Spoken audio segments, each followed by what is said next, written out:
কেটে ফেলতেও রাজি। ঠিক নয় কথাটা একটু আসতে হইল নাকি? 4-5টা মানুষের ঠিক বললেন, আমার কথাটা ভুল হয়েছে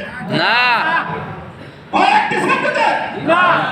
এই বাংলাদেশ মুসলিম অধ্যুষিত দেশ, এটা যদি ইসলামী দেশ হয় তবুও এখানে এই দেশের হিন্দু খ্রিস্টান বৌদ্ধ যারা আছে তারা আরো নিরাপত্তার গ্যারান্টি পাবে ইনশাআল্লাহ। কিন্তু কাউকে সন্ত্রাসী করতে দেওয়া হবে না, রাষ্ট্রীয় আইন লঙ্ঘন করতে দেওয়া হবে না, দিনের উপরে মানুষকে পিটিয়ে খুন করার অধিকার কাউকে দেওয়া হবে। ঠিক যারা এরকম করবে রাষ্ট্রীয়ভাবে তাদেরকে বিচার অবশ্যই করতে হবে।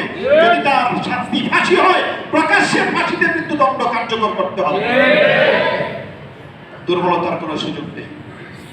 আপনার দ্বীনের হেফাজত আপনাকে করতে হবে, আপনার ইমানের হেফাজত আপনাকে করতে হবে, ঠিক তেমনি ভাবে আপনার রাষ্ট্রের অখণ্ডতা আপনাকেই হেফাজত করতে হবে। আমাদের বাংলাদেশকে আমরা প্রাণের থেকেও বেশি ভালোবাসি, অবশ্যই। মুখে নয়। মুখে যারা অনেকদিন পর্যন্ত ভালোবেসেছে, মুখে যারা অনেকদিন পর্যন্ত এই দেশ এবং এই দেশের স্বাধীনতা নিয়ে কথা বলেছে, আজকে কি তারা স্বাধীনতার পক্ষে কাজ করতেছে, সার্বভৌমত্বের পক্ষে কাজ করতেছে, না দেশকে ধ্বংস করার জন্য, তছনছ করে দেওয়ার জন্য তারা উঠে পড়ে লেগেছে? রাষ্ট্রের ভালোবাসা কি ক্ষমতা? আমার ক্ষমতা থাকলে আমি রাষ্ট্রকে ভালোবাসবো, ক্ষমতা না থাকলে আমি রাষ্ট্রকে ধ্বংস করার চক্রান্তে লিপ্ত হবো। সত্য কথাগুলো বলতে গেলে মসজিদের মেম্বার থেকে হুজুর এত সত্য কথা বলবে, এত পাওয়ার কোথা থেকে পাইলে? ও মিয়া, একটা হাদিস পড়েছি আমি, রাসূল করিম সাল্লাল্লাহু আলাইহি ওয়াসাল্লাম বলেছেন, লা তাযালু তাইফাতুম মিন উম্মতি মানসুরিনা আলাল হক ইউকাতিলুনা ফি সাবিলিল্লাহ লা ইয়াখদুরুহুম মান খাদালাহুম লা ইয়াদুররুহুম মান খাদালাহুম। রাসূল করিম সাল্লাল্লাহু আলাইহি ওয়াসাল্লাম বলেছেন, একটি দল, আমার উম্মতের একটা দল কিয়ামত পর্যন্ত সত্যের উপরে বিজয়ী থাকবে। কি বলেছেন? আবার উম্মতের একটা দল কিয়ামত পর্যন্ত প্রতি মুহূর্তে সত্যের উপরে বিজয়ী থাকবে।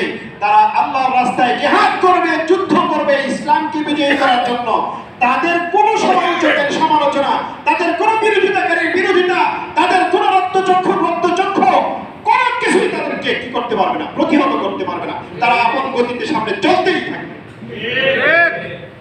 শেষ পর্যন্ত তারা যে হযরত ঈসা আলাইহিস সালামের সাথে সাক্ষাৎ করবে, দাজ্জালকে হত্যা করবে।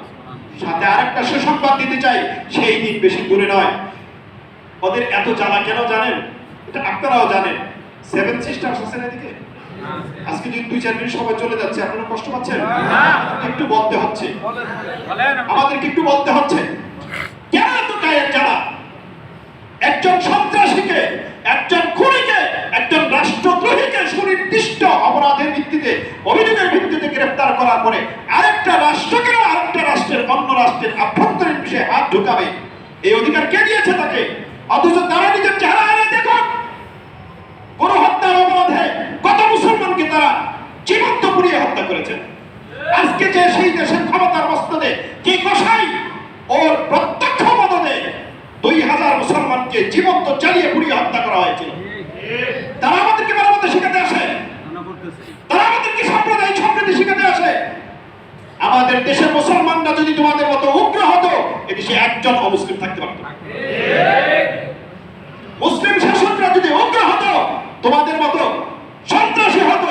850 বছর পর্যন্ত দিল্লির মসনদ মুসলমানরা ইসলামী রাষ্ট্র পরিচালনা করেছেন, একটা হিন্দুর দিকেই খুঁজে পাওয়া যেত না ভারতে। কিন্তু মুসলমান তার আদর্শ দিয়ে মানুষকে আকর্ষণ করে, জোরপূর্বক নয়। সেই সাথে মুসলমান নিজের জীবনের হেফাজত করে, ওখানে যদি কেউ হাত দেয় তাহলে সেই হাত কেটে ফেলে। পরিষ্কার কথা। 7 সিস্টার্সে গন্ডগোল শুরু হয়ে গেছে। 7 সিস্টার্স আছে আমাদের দেশের ওই পাশে দিয়ে, ওখানে গন্ডগোল শুরু হয়ে গেছে। এতদিন তো যা চাইছি তাই পেয়েছি, যা চাইছি তাই পেয়েছি, এখন তো আর তা পাচ্ছি না। এই জন্য ভিতরে অন্তর জ্বালা, এই জন্য গা জ্বালা শুরু হয়ে গেছে, এলাকি শুরু হয়ে গেছে। আমি আরেকটি সুসংবাদ দিতে চাই এবং তোমাদের জন্য নিশ্চিত দুঃসংবাদ, সেটা হলো রাসূল করিম সাল্লাল্লাহু আলাইহি ওয়াসাল্লাম একখানা হাদিসের মধ্যে পরিষ্কার বলেছেন, অচিরেই গজওয়ায়ে হিন্দ হবে। সেই গজওয়ায়ে হিন্দে হিন্দুস্তানের রাজাদেরকে, বাদশাহদেরকে গলায় এবং পায়ে লোহার শিকল পরিয়ে, বেড়ে পরিয়ে, টেনে হিচড়ে দামেস্কে নিয়ে যাওয়া হবে। পরিষ্কার হাদিসের মধ্যে আল্লাহ রাসূল সাল্লাল্লাহু আলাইহি ওয়াসাল্লাম বলেছেন, হিন্দুস্তানের রাজাদেরকে, তার মানে রাজাদেরকে একজন রাজা না, তার মানে শীঘ্রই অচিরেই ভারত ভেঙে খণ্ড বিখণ্ড হবে।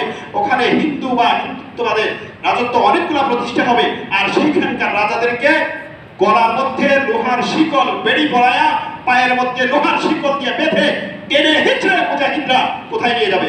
বাইতুল মুকাদ্দাসে নিয়ে যাবে। ইমাম মাহদী আলাইহিস সালামের সামনে নিয়ে যাবে, তিনি বিচার করবেন। ঈসা আলাইহিস সালাম তাদের বিচার করবেন। সেই সময় খুব কাছে তোমাদের আস্ফালন, জালিমের আস্ফালন বেশি দিন টিকে না। নমরুদের আস্ফালন টিকে নেই, ফেরাউনের আস্ফালন টিকে নেই, আবু জেহেলের আস্ফালন টিকে নেই। এরকম আরো কত কত আস্ফালন করেছে, ক্ষমতার দম্ভে যা ইচ্ছা তাই করেছে। মুহূর্তে কর্পূরের বেনার মতো সব পুড়ে গিয়েছে। আল্লাহ তাআলা আমাদেরকে সত্য এবং ন্যায়ের উপরে প্রতিষ্ঠিত থাকার তৌফিক নসিব করুন। আমাদের সমাজটাকে সুন্দর করার দায়িত্ব আমার, আমার সমাজটাকে, আমার দেশটাকে সুন্দর করার দায়িত্ব আমার, আইন শৃঙ্খলা বজায় রাখার দায়িত্ব আমার। কিন্তু সেই সাথে আমাদের সহনশীলতাকে দুর্বলতা মনে করলে বড় ভুল করবে। ইনশাআল্লাহ বাংলাদেশের 16 কোটি মুসলমান ভারতীয় আগ্রাসনের বিরুদ্ধে জীবন দেওয়ার জন্য প্রস্তুত আছে। একেবারে পরিষ্কার কথা, মাতৃভূমির রক্ষার জন্য আমরা জীবন দেওয়ার জন্য সবার আগে টুপিদারিওয়ালা আলেম ওলামায়ে কেরাম এগিয়ে যাবে। তাদের সাথে আপনারাও সকলে সমস্ত মুসলমান শরীক। ইসকনকে নিষিদ্ধ করতে হবে, কারণ এটা সন্ত্রাসী সংগঠন, এটার দলিল প্রমাণের অভাব নেই।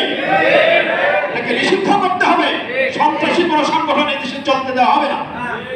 তারপরে কি নাম নাম চিন্ময়কে ফাঁসিতে ঝুলাতে হবে রাষ্ট্রদ্রোহিতার অপরাধ। এই দাবিতে টাঙ্গাইল শহীদ মিনার থেকে টাঙ্গাইল জেলা কওমি উলামা পরিষদ এবং টাঙ্গাইল জেলা ইমাম ও মুয়াজ্জিন পরিষদের নেতৃত্বে